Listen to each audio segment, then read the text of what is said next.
Hello and welcome to Value Chain TV News Update. I am Kabir Lawal with the news.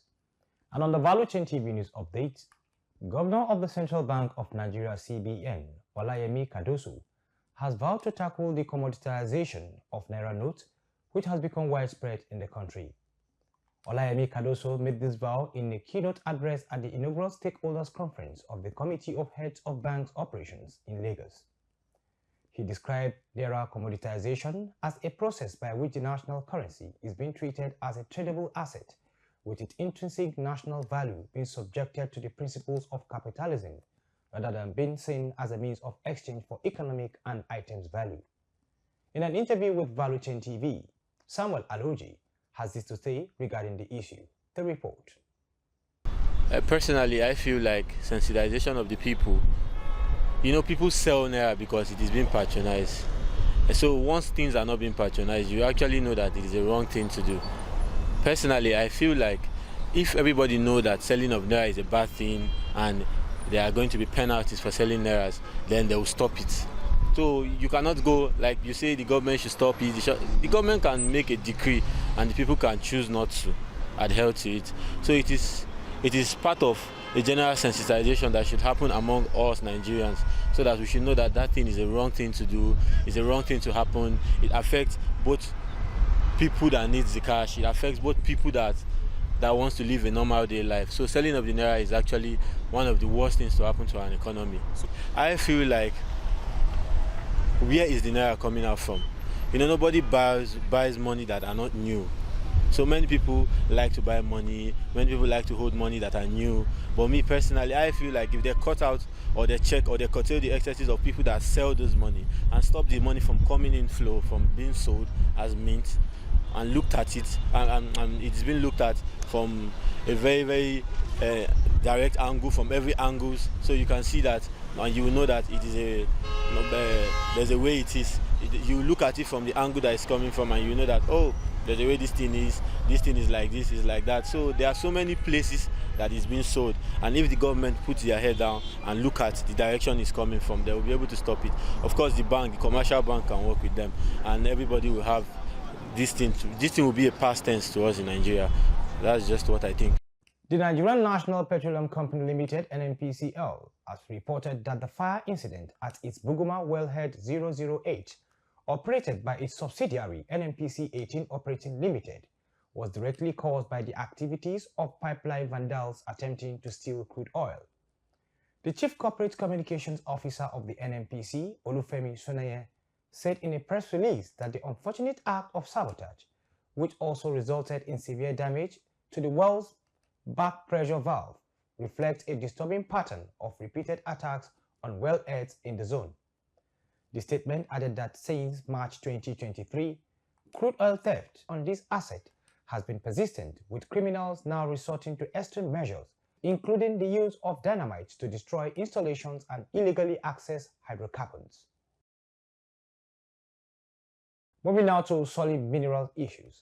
In a bid to revitalize the mining sector in Sokoto State, Commissioner for Solid Minerals Development Yusuf Mohammed Machido embarked on a familiarization tour with key stakeholders.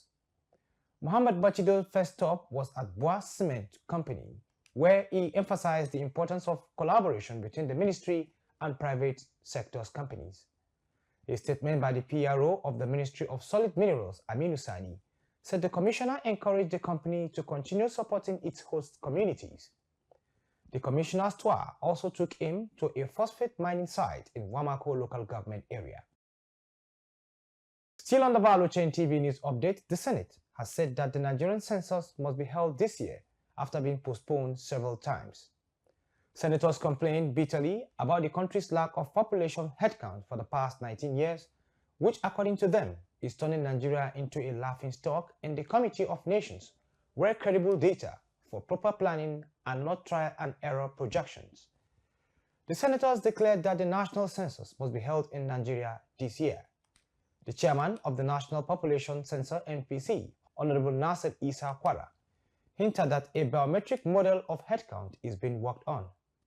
The Senate displeasure at the lack of credible data and statistics for thorough and specific planning in the country due to lack of headcount over the years came to the fore during a budget defense session the NPC chairman had with the Senate Committee on National Identity and Population. President Bola Tinubu signed the new 2023 electricity bill into law to break the federal government's monopoly of the power sector, especially in the sphere of electricity generation, distribution, and transmission. The act removed electricity business from the exclusive list of the Nigerian Constitution and gives the states the power to generate, distribute, regulate the power market in their domains. The law also allows states to regulate their electricity markets by issuing licenses to private investors who can operate mini-grids and power plants within their jurisdiction.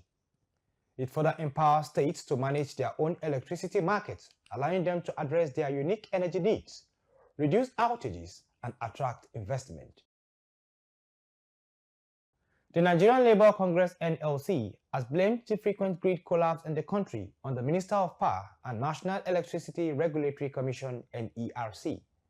In a statement issued from the President's office, the union also rejected the proposed use of 8 billion naira to sensitize consumers on how to pay electricity bill. NLC further asked for a comprehensive audit of the entire power sector budget and others to unearth other potential avenues for corruption and financial recklessness.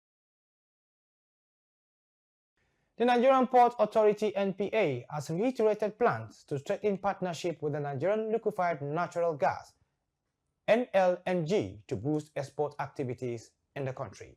Chad Moses has the report. Managing Director of NPA, Abubakar Danso, made this commitment when he received the NLNG's Chief Executive Officer, Philip Michel Bila, at its headquarters in Lagos. Speaking during the visit, Michel Bila expressed the Nigeria LNG's appreciation for NPA's continued support and solicited increased synergy.